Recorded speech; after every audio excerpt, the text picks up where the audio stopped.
Welcome to mystic literature. Hi everyone, இன்றைக்கி நம்ம வந்து வாட்டர்ஸ் ஆஃப் த டெத் அப்படின்ற ஒரு ஷார்ட் ஸ்டோரி பார்க்க போகிறோம். இந்த ஷார்ட் ஸ்டோரி வந்து நடைன் காடிமர் அப்படின்ற ஒரு சவுத் ஆஃப்ரிக்கன் நாவலிஸ்ட் எழுந்தது. ஓகேவா, ஸ்டோரிக்குள்ளே போகிறதுக்கு முன்னாடி நடைன் காடிமர் பற்றி கொஞ்சம் பார்க்கணும்னா, அவங்க வந்து ஒரு south African novelist and short story writer. இவங்க வந்து 20 நவம்பர் 1923 பிறந்திருக்காங்க. இவங்க வந்து ஆன்டி ஆப்பத்திக் மூமெண்ட்டில் வந்து ஒரு ப்ராமினெண்ட்டான ஒரு ரோல் பண்ணுவாங்க. 1991 இவங்க வந்து ஒரு நோபல் ப்ரைஸ் வாங்குகிறாங்க. இவங்களோட நோட்டபிள் ஒர்க்ஸ் அப்படின்னு பார்த்தோன்னா த கன்வர்ஷனலிஸ்ட், த பர்கர்ஸ் டாட்டர், த ஜூலிஷ் பீப்புள்.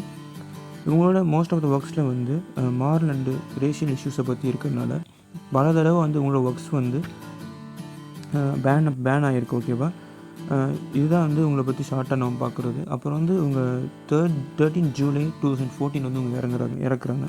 அவங்களோட ஏஜ் வந்து 90s அப்போ வந்து இறக்குறாங்க. இப்போ நம்ம வந்து ஷார்ட் ஸ்டோரிக்குள்ளே போகணுன்னா, இந்த ஷார்ட் ஸ்டோரி வந்து ஃபுல் வந்து ஒரு நடைனோட மெமரி தான். அவங்களோட ரியல் லைஃப்பில் வந்து என்ன நடந்துச்சோ அதை வந்து அப்படியே சொல்லியிருப்பாங்க. அவங்களோட கிராண்ட் மதர் வந்து இறந்து போனது வந்து இந்த இடத்துல சொல்லியிருப்பாங்க. ஓகேவா, அந்த டைமில் அந்த ஃபியூனல் எப்படி நடந்துச்சு அதெல்லாம் இந்த இடத்துல மென்ஷன் பண்ணியிருப்பாங்க. இந்த ஒர்க் வந்து நியூயார்க்கர் மேகசின் அப்படின்னு சொல்லிட்டு ஒரு மேகசினில் 1951 பப்ளிஷ் பண்ண போடுறாங்க. இதில் ஃபுல்லு வந்து கிராண்ட் மதரோட டெத்தை பற்றி தான் போட்டிருக்கோம். அப்புறம் வந்து ஃபியூனரல் அந்த ஜூயிஷ் ஃபியூனரல் கஸ்டம்ஸ் எப்படி இருந்துச்சு அப்படின்ற பற்றி தான் இதில் ஃபுல்லாக மென்ஷன் பண்ணியிருப்பாங்க. அடுத்து வந்து இந்த ஸ்டோரியில் வந்து இருக்கிற முக்கியமான கேரக்டர்ஸ் பார்த்தோன்னா, நடைன் தான் வந்து ஒரு எல்டர் சிஸ்டர்.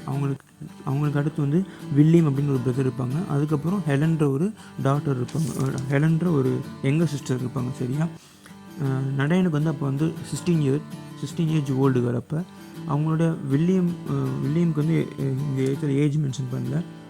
தேர்ட் ஒன் வந்து ஹெலன் வந்து ஒரு 10 இயர்ஸ் ஓல்டு சைல்டு. ஓகேவா, இவங்க 3 பேர் இருக்காங்க. இவங்களோட அப்பா வந்து சின்ன வயசுலேயே வந்து அவங்க அம்மா விட்டு போயிடுவாங்க. ஓகேவா, அவங்களோட 8 வயசுலேயே அவங்க போய் 8 வருஷம் ஆகிருக்கும். சின்ன வயசுலேயே வந்து அவங்க ஃபேமிலி விட்டுட்டு போயிடுவாங்க. அவங்க அம்மா தான் அதுக்கப்புறம் வந்து ஃபுல்லாக நடத்துவாங்க. ஓகேவா, அவங்க வந்து ஷாப்பெல்லாம் வச்சு அவங்க தான் நடத்திட்டு இருப்பாங்க.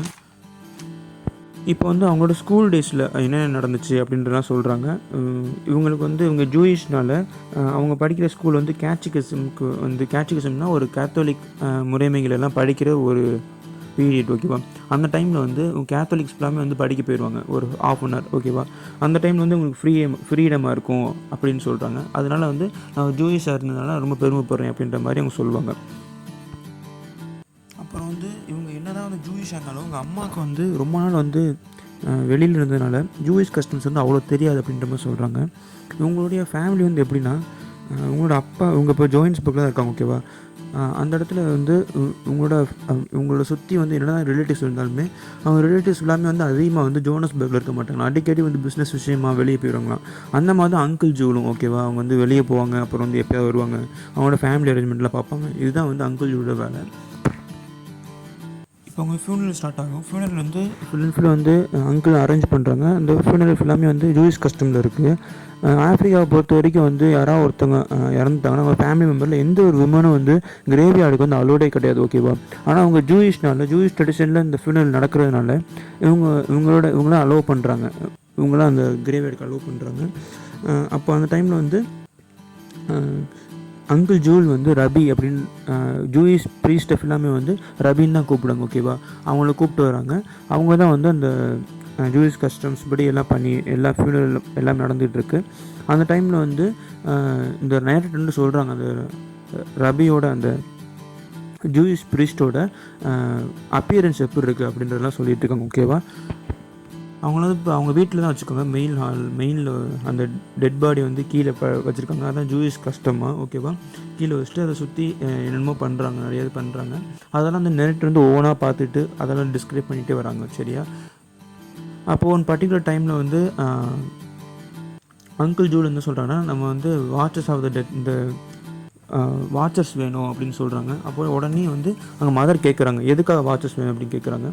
அப்போ வந்து இல்லை, நமக்கு வந்து பார்த்துக்கிறதுக்கு கிராண்ட் மதர் டெட் பாடியை பார்த்துக்கிறதுக்கு வாட்சர்ஸ் வேணும்னு சொல்லிட்டு அலாட் பண்ணுறாங்க. ஓகேவா, வாட்சர்ஸ்க்குன்னு சொல்லி ஒருத்தவங்க வந்துட்டாங்க. வந்துட்டு அவங்க சேர் போட்டு அங்கே உட்காந்துக்கிறாங்க. அந்த டெட் பாடிக்கிட்ட உட்காந்துட்டு பார்க்குறாங்க. அந்த டைமில் வந்து நேரேட்டர் டிஸ்கிரைப் பண்ணுறாங்க. எப்படி அவங்களோட கிராண்ட் மதர் இறந்தாங்கன்ட்டு. கிராண்ட் மதர் வந்து ஒரு அவங்களோட தோற்றத்தெல்லாம் அவங்க டிஸ்கிரைப் பண்ணுறாங்க. அவங்க எப்படிப்பட்ட லேடி, அவங்களோட பிஹேவியர் எப்படி இருந்துச்சு அப்படின்லாம் சொல்கிறாங்க. அந்த லேடி கிராண்ட் மதர் வந்து அவங்க உயிரோடு இருக்க பொண்ணு எப்படி இருந்தாங்க அப்படின்லாம் சொல்லுவாங்க. அவங்க வந்து அலாய்வாக இருக்கிற பொண்ணு. அவங்க எப்போல்லாம் வந்து அவங்க வீட்டுக்கு வந்த உடனே கிராண்ட் மதரை பார்த்தா கிச்சனில் வந்து ஏதோ சிப்ஸ் போடுற மாதிரி இருக்கும். உடனே வந்து வில்லியம்கிட்ட வந்து அந்த சிப்ஸ் பாக்ஸ் வந்து கொடுக்குற மாதிரி, அதுக்கப்புறம் வந்து ஹெலன்கிட்ட கொஞ்சம் நேரம் ஸ்பெண்ட் பண்ணுற மாதிரி, அவங்களுக்கு வந்து என்னென்ன தேவையோ அந்த சிப்ஸெல்லாம் செஞ்சு தருவாங்களாம். ஓகேவா? அந்த மாதிரி வந்து லவ் அண்ட் கேரிங்கை வந்து கிராண்ட் மதர் இருந்தாங்க அப்படின்ற மாதிரி சொல்கிறாங்க. இப்போ வந்து அவங்க இல்லாத வந்து அந்த வீட்லேயே வந்து ஒரு எம்டினஸ் மாதிரி க்ரியேட் பண்ணுது. ஒவ்வொரு ரூம்லேயும் வந்து ஈவினிங் டைமில் வந்து லைட் போடுறாங்க. ஆனால் அந்த டைமில் வந்து ஏதோ ஒரு ப்ரெசன்ஸ் இல்லை, அவங்க கிராண்ட் மதர் ப்ரெசன்ஸ் இல்லை அப்படின்ற மாதிரி அவங்க ஃபீல் பண்ணுறாங்க. அப்புறம் அவங்க கிராண்ட் மதர் வந்து ஹெலனுக்கு வந்து அந்த பனானா வந்து ஸ்மாஷ் பண்ணி கொடுத்துட்ருக்காங்க. கொடுத்துட்டு அவங்க கொஞ்சம் அதிகமாக சாப்பிட்ற போன்னு அந்த ஃபோல்க்கு வந்து குத்தியில் என்னன்னு தெரில. அதனால வந்து அவங்க வந்து அப்போயே வந்து இறந்து போயிடுறாங்க. அப்போ வந்து டாக்டர்கிட்ட போய் காமிக்கிற போனால் ஏதோ பிளட் கிளாட் தான் அப்படின்ற மாதிரி சொல்லி அமுச்சு விட்றாங்களாம். வீட்டுக்கு வந்தோடனே அவங்க இறந்துட்டாங்க அப்படின்ற மாதிரி மென்ஷன் பண்ணுறாங்க. ஓகேவா? கிராண்ட் மதரை பார்த்தோன்னா கிராண்ட் மதர் வந்து உங்களோட அம்மா மாதிரி இல்லை. உங்கள் அம்மா வந்து உங்கள் அப்பா வந்து சின்ன வயசுலேயே 8 வருஷத்துக்கு முன்னாடியே அவங்களோட போயிருப்பாங்க. அதுக்கப்புறம் அவங்க அம்மா தான் வந்து ஸ்டேஷ்னரி ஷாப் வந்து ஒன்று வச்சு அவங்க வந்து பகல் ஃபுல்லாக வந்து வேலை பார்ப்பாங்க. வேலை பார்த்துட்டு நைட் டைம் வருவாங்க. நைட் டைம் வந்து இதுக்கப்புறம் தான் அவங்களோட சில்ட்ரன்ஸ் கிட்ட வந்து டைம் ஸ்பெண்ட் பண்ணுவாங்க. ஓகேவா? அது வரைக்கும் ஹெலன் அண்ட் வில்லியம் அப்புறம் இந்த நேரேட்டர் 3 பேருமே வந்து அவங்களோட கிராண்ட் மதரோட கேரில் தான் இருந்திருக்காங்க. ஓகேவா? அப்புறம் வந்து மந்த்லி வந்து பில்ஸ் எல்லாம் செக் பண்ணி எல்லாம் பே பண்ணுறது எல்லாம் அவங்க அம்மாவோட வேலையாக தான் இருக்கும். அந்த இடத்துல வந்து அவங்க அம்மா வந்து ஒரு ஃபாதர் பிளேஸில் இருந்து அவங்க எல்லா வேலையும் பார்த்துருப்பாங்க. ஓகேவா? அந்த மாதிரி வந்து கிராண்ட் மதருக்கு சாய்ஸ் கிடைக்கல அப்படின்னு சொல்கிறாங்க. ஏன்னா கிராண்ட் மதர் வந்து எப்பயுமே வந்து கிராண்ட் ஃபாதர் டிபெண்ட் பண்ணி தான் இருந்திருக்காங்க. ஆனால் அவங்க அம்மா வந்து அவங்க அப்பா 8 வருஷத்துக்கு முன்னாடியே போனதுனால யாரையும் டிபெண்ட் பண்ணாமல் இருந்திருக்காங்கன்ற மாதிரி நரேட்டர் சொல்கிறாங்க. இப்போ வந்து மதர் வந்து உள்ளே போய் சமைக்கிறதுக்காக போகிறாங்க டின்னருக்கு. அந்த டைமில் வந்து அங்கிள் ஜூல் என்ன சொல்கிறாருன்னா, நீங்கள் வந்து வாட்சஸ்க்கு வந்து பிராண்டி கொண்டு வரணும் அப்படின்ற மாதிரி சொல்கிறாங்க. அப்போ வந்து மதர் வந்து கொஞ்சம் பிராண்டி தான் அவங்களுக்கு வேணுமா, என்ன பிராண்ட் வேணும் அப்படின்ற மாதிரி கேட்டோன்னே அங்கிள் ஜூல் சொல்கிறாரு. உடனே அவங்க போய் அந்த பாட்டில் எடுத்து வந்து கொடுக்குறாங்க. அந்த டைமில் வந்து அந்த இடத்துல இருக்க கேட்டு வந்து என்ன பண்ணிடுதுன்னா, அவங்க அம்மாட்ட இருந்து அந்த டின்னருக்கு இருந்து அந்த நான்வெஜ் ஐட்டம்லாம் சாப்பிட்றது. ஓகேவா? அது வந்து அவங்க அம்மா கொஞ்சம் ஒரியாக கொடுக்குது, ஒரினஸ் கொடுக்குது அப்படின்னு மாதிரி சொல்கிறாங்க. அவங்க வந்து கிராண்ட் மதரை ரொம்ப மிஸ் பண்ணுறாங்களாம். இப்போ வந்து கிராண்ட் மதரோட டெட் பாடி வந்து ரூமில் இருக்குது. வாட்சஸ் வந்து அந்த பக்கத்தில் உட்காந்துருக்கு போனால் அவங்க அம்மா வந்து அந்த டெட் பாடியை செக் பண்ணுறாங்க. பார்க்குற போன்னு அவங்க அம்மாவுக்கு அந்த கிராண்ட் மதரோட நினைவெல்லாம் வந்த போன்னு அவங்கள கிஸ் பண்ணலாம் அப்படின்னு சொல்லி போகிறாங்க. அந்த டைமில் வந்து வாட்சஸ் வந்து தடுத்துடுறாங்க. நீங்கள் அந்த மாதிரி பண்ணக்கூடாது, ஜூயிஷ் கஸ்டம் படி அந்த மாதிரி எதுவுமே பண்ணக்கூடாது அப்படின்னு சொல்லிடுறாங்க. உடனே உங்கள் அம்மா வந்து ரொம்ப கோவப்பட்டு அது நோ அப்படின்ற மாதிரி சொல்கிறாங்க. ரொம்ப கோவத்தில் ஃப்ரஸ்ட்ரேஷனோடு அந்த இடத்த விட்டு வெளியே வந்துடுறாங்க. அதுக்கப்புறம் விடிஞ்சதுக்கப்புறம் பிரேக்ஃபாஸ்ட் அடுத்த நாள் மார்னிங் வந்து பிரேக்ஃபாஸ்ட் ப்ரிப்பேர் பண்ணிகிட்டு இருக்காங்க. அப்போ வந்து எல்லாரையும் வந்து இந்த டைனிங் டேபிள் வந்து சாப்பிட்ருவாங்க. ஓகேவா? சாப்பிட்டுட்டு இருக்க போனேன் உங்கள் அம்மா வந்து எல்லாத்தையும் கொடுக்குறாங்க. என்னென்னலாம் சர்வ் பண்ணணுமோ எல்லாத்தையும் சர்வ் பண்ணிட்டதுக்கப்புறம் கடைசியாக வந்து அங்கிள் ஜூன் வந்து ஒரு 2 கினியாக வந்து அந்த வாட்சஸ் வந்து கொடுக்குறாங்க. அதுக்கப்புறம் அவங்க 2 பேரும் வந்து அந்த வாட்சஸை பற்றி டிஸ்கஸ் பண்ணுவாங்க. வாட்சஸ் வந்து அந்த 3 நாள் நைட் எப்படி ஸ்பெண்ட் பண்ணாங்க, அவங்க வந்து அந்த இடத்துல என்ன பண்ணாங்க, அதெல்லாம் டிஸ்கஸ் பண்ணிகிட்டு இருப்பாங்க. இதுக்கடையில் அவங்க வந்து டின்னர் வர நைட் வந்து சப்ளை பண்ணியிருப்பாங்க அந்த வாட்சஸ்க்கு. அதனால் இந்த இடத்துல என்ன மென்ஷன் பண்ணியிருக்காங்கன்னா, அந்த வாட்சஸ்க்கு வந்து எவ்வளோ ஒரு இம்பார்ட்டன்ஸ் கொடுத்துருக்காங்க ஜூயிஸ் அப்படின்றது வந்து இந்த இடத்துல மென்ஷன் பண்ணியிருக்காங்க. அவங்க அம்மா வந்து ஒரு மியூலுக்கும் அப்புறம் வந்து கிராண்ட் மதர் வந்து ஒரு டவுக்கும் வந்து கம்பேர் பண்ணி இந்த இடத்துல பேசியிருப்பாங்க. இவ்வளோதான் இப்போ அந்த ஸ்டோரி ஃபுல்லாமா. இப்போ இதில் வந்து நிறையா தீம்ஸ் யூஸ் பண்ணியிருக்காங்க. என்னென்ன தீம்ஸ்னால், ஜெண்டர் ஃபஸ்ட்டு மென்ஷன் பண்ணியிருக்காங்க. ஜெண்டர் வந்து ஈக்குவாலிட்டி அந்த இடத்துல வந்து ஆத்தர் வந்து கொடுத்துருக்காரு.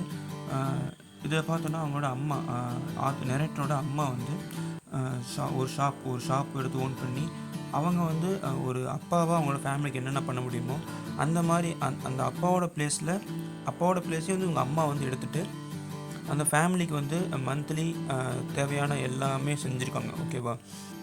அதுக்கப்புறம் ரிலேஷன்ஷிப்ஸ் பார்த்தோன்னா அவங்க வந்து ஜோசன்பர்கில் தான் இருக்காங்க. ஜோசன்பர்கில் இருந்தாலுமே அவங்களோட அப்பாவோட ரிலேட்டிவ்ஸ் நிறைய பேர் வந்து வெளியில் போகிறது, வெளியில் பிஸ்னஸ் விஷயமாக போகிறது, எப்பவுமே போகிறது, அந்த மாதிரி இருந்துக்காங்க. அவங்க அங்கிள் கூட வந்து என்ன தான் ஹெல்ப் பண்ணாலுமே வந்து ரிலேஷன்ஷிப் பக்கத்தில் இருக்கிறாங்க அப்படின்னு கிடையாது. பிஸ்னஸ் விஷயமாக வெளியே போயிடுவாங்க, ஆனால் ஹெல்ப் பண்ணிட்டு தான் இருப்பாங்க. தூரத்துலேருந்து இந்த என்னென்ன அவசியமோ அதெல்லாம் செஞ்சுட்டு தான் இருப்பாங்க. ஆனால் தூரமாக தான் போகிறாங்க. அது மட்டும் இல்லாமல் அந்த ஜோஹன்ஸ்பர்கில் வந்து நிறையா கிராண்ட் மதருக்கு வந்து ஸ்காட்ஸ், அப்புறம் ஆஃப்ரிக்கன்ஸ், அப்புறம் இட்டாலியன்ஸ், இவங்க கூடலாம் வந்து நல்ல ஒரு ரிலேஷன்ஷிப்ஸ் இருக்குது. அவங்ககிட்ட நல்லா பேசியிருக்காங்க. ஓகேவா?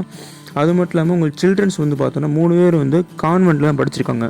அந்த டைமில் வந்து அவங்களோட ஃப்ரெண்ட்ஸ் எல்லாமே வந்து ஒரு கேத்தலிக்ஸாக தான் இருப்பாங்க. இந்த இடத்துல வந்து ஜூயிஷ், கேத்தலிக் அப்படின்ற எந்த ஒரு டிஃப்ரென்ஸ் இல்லாமல் அவங்களும் வந்து அந்த இடத்துல வந்து ஒன்றா தான் கான்வென்ட் வந்து படிச்சிருக்காங்க. இதுவும் வந்து ரிலேஷன்ஷிப் கீழே தான் வரும். அப்புறம் இதுலேருந்து நல்லா தெரியுது ஜோஹன்ஸ்பர்க் அந்த பிளேஸ் எடுத்துட்டோம்னா அந்த பிளேஸில் வந்து நிறையா எப்படி நம்ம இந்தியாவில் வந்து டைவர்சிட்டி ஆஃப் கல்ச்சர்ஸ் இருக்கோ அந்த மாதிரி அந்த இடத்துலையும் வேறு கல்ச்சர்ஸை சேர்ந்தவங்க, வேறு பேக்ரவுண்டை சேர்ந்தவங்க, வேறு ட்ரெடிஷன்ஸை சேர்ந்தவங்கலாம் ஒன்றா இருந்திருக்காங்கன்றதும் இந்த இடத்துல புரியுது. ஓகேவா? இவ்வளோ தான் அந்த ஸ்டோரியோட சம்மரிஸ். தேங்க்ஸ் ஃபார் வாட்சிங்.